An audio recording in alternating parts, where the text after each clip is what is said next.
کے بعد الرحمن ہے اور رحیم ہے. آپ کو معلوم ہے کہ الرحمن یہ ایسی اللہ کی صفت ہے جو اللہ کی کسی اور صفت کے ساتھ نہیں آتی.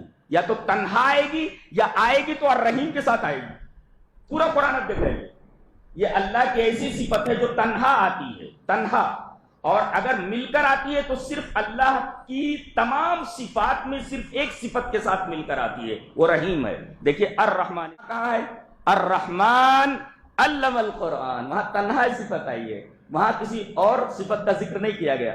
تو یہ صفت یا تو تنہا آتی ہے یا آئے گی تو الرحیم کے ساتھ مل کر کے, یہ بتانے کے لیے کہ رحمان کس کو کہتے ہیں اور رحیم کس کو کہتے ہیں. رحمان کا مطلب ہے جو نافرمانوں کے اوپر بھی رحم کرے اور فرما برداروں کے اوپر بھی رحم کرے, وہ رحمان. بارش برستی ہے, اللہ کی رحمت ہے, صرف وہ مومنوں کے کھیت پر نہیں برستی, مومنوں کے ایریے میں صرف نہیں برستی, بلکہ اللہ کے جو انکار کرنے والے ہیں ان کے کھیتوں میں بھی برستی ہے. تو رحمان اس کو کہتے ہیں جس کی رحمت فجار کے اوپر بھی ہو اور ابرار کے اوپر بھی, نیک لوگوں کے اوپر بھی ہو اور برے لوگوں. اور رحیم اس کو کہتے ہیں کہ یہ مومنوں کے ساتھ خاص ہے, یہ رحمت صرف مومنوں کے ساتھ ہوگی قیامت کے دن. قیامت کے دن جو کافرین ہیں, جو مشرکین ہیں, ان کے اوپر رحم نہیں کیا جائے گا. وہاں صرف رحم ان مومنین کے اوپر کیا جائے گا جو گنہگار ہیں لیکن توحید ان کے پاس ہے, ان کے ساتھ رحم کیا جائے گا.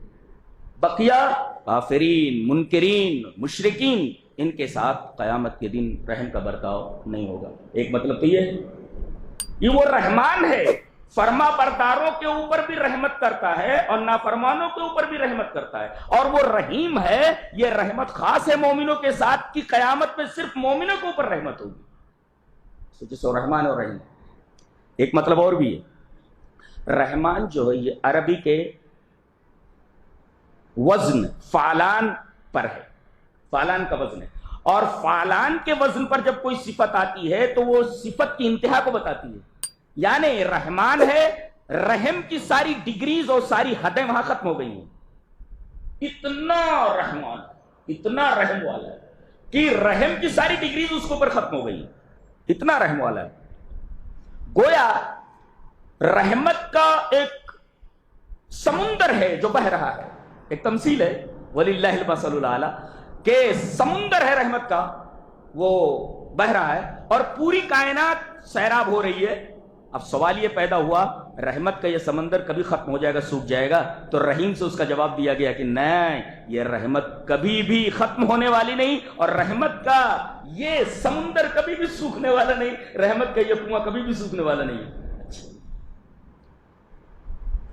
تو الرحمن اور الرحیم سے گنہگاروں کو تسلی دی گئی کہ گناہ ہو گئے, چلو کر لو, میں رحم کر دوں گا.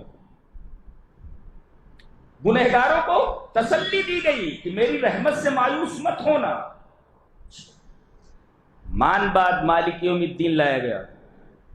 ایک دن مقرر ہے جہاں انسان کے تمام کرتوتوں کا پورا پورا بدلہ دیا جائے گا. گویا یہاں تسلی دی گئی, وہاں ڈرایا گیا. ایمان اسی کا نام ہے کہ بندہ امید اور خوف کے درمیان رہے. زیادہ اللہ کے رحمت پر بھروسہ کر کے کہے یہ کہ کچھ بھی کرتے رہو میں بخش دیا جاؤں گا, یہ جرأت ہے اللہ تبارک و تعالیٰ کے اوپر, اس کے احکام کے اوپر. تو آدمی ایمان اگر رکھتا ہے تو وہ خوف اور امید کے درمیان رہے, ڈرتا بھی رہے اور امید بھی رکھے. تو الرحمن اور رحیم میں ترغیب دلائی گئی, اور مالک یوم الدین کے اندر ترغیب کی گئی. ادھر ترغیب ہے, ادھر امید دلائی گئی, ادھر خوف دلایا گیا. ہاں, امید دلائی گئی میری رحمت سے مایوس مت ہونا, تو یہ امید ہے. اور مالک یوم الدین سے کہا گیا جری مت ہو جانا, خوف زدہ رہنا, اس لیے کہ ہم تمہیں سزا بھی دے سکتے ہیں. تو الرحمن الرحیم میں ترغیب ہے اور مالک یوم الدین میں ترغیب.